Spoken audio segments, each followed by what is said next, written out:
நம்ம ஹோட்டலில் அதை பார்க்காம செய்யாமல் இருந்தோம்னுக்கோங்க, இதில் என்ன அந்த அரும்பில் என்ன நோய் கிருமி அட்டாக் பண்ணியிருக்கு செஞ்சுருக்கு, நம்ம ஹோட்டலில் பார்க்காம இருந்தோம்னுக்கோங்க, முத்திருச்சுன்னா ஒன்றுமே பண்ண முடியாது. மறுபடி கவாத்து தான் அடிக்க முடியும் செடியை. எத்தனை மாதத்துக்கு இருக்குங்க கவாத்து வந்து ஒரு 3 மாதம், 3 மாதத்துக்கு இருக்க 4 மாதத்துக்கு இருக்க அடிக்கும். அடிச்சுக்கிட்டே இருக்கும். அடித்தா நல்ல ஈல்டு கிடைக்கும்.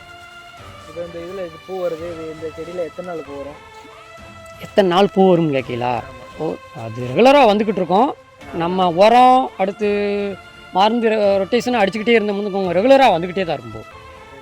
நிற்காது பூ, அப்படியே வந்துக்கிட்டே இருக்கும், ரொட்டேஷனில் ஆகிக்கிட்டே இருக்கும். அப்புறம் இதுக்கு 3 மாதத்துக்கு அப்புறம் கவாத்து பண்ணுறீங்க. அதான் நோய் தாக்கம் அதிகமாக நம்ம ஹோட்டலில் கண்டுக்கிறாம எல்லாமே தெரிஞ்சிருக்கு. அப்படின்னா எதுக்கு நோய் வருது? நாங்கள் கவாத்து அடிக்க மாட்டோம். கவாத்து எப்போதுமே அடிக்கும். நாங்கள் வந்து அடிப்போம், சீசனுக்கு இலை கொஞ்சம் கொலை அதிகமாக மோதிருச்சுன்னா அடிச்சிடும். எதுக்காண்டி குளம் மோதுது? குளம் மோதுனா உரம் வச்சு அடுத்து உரம் அதிகமாக வைக்கிது, மருந்து அடிக்கிறதுனால கொஞ்சம் அந்த இலைகள் வந்து அதிகமாக உற்பத்தி ஆயிடுச்சுன்னு இருக்கோங்க, அதை வந்து ஒரு 4 மாதத்துக்கு ஒருக்க கவாத்து அடிச்சு விடணும். நோயினால் கவாத்து அடிக்க மாட்டோம், இலை அதிகமாக உற்பத்தி ஆயிடுச்சுன்னா கவாத்து அடிச்சே ஆகும். கவாத்து அடிச்சா இன்னும் கொஞ்சம் நோய் கண்ட்ரோல் மருந்து அடிக்கிறது வந்து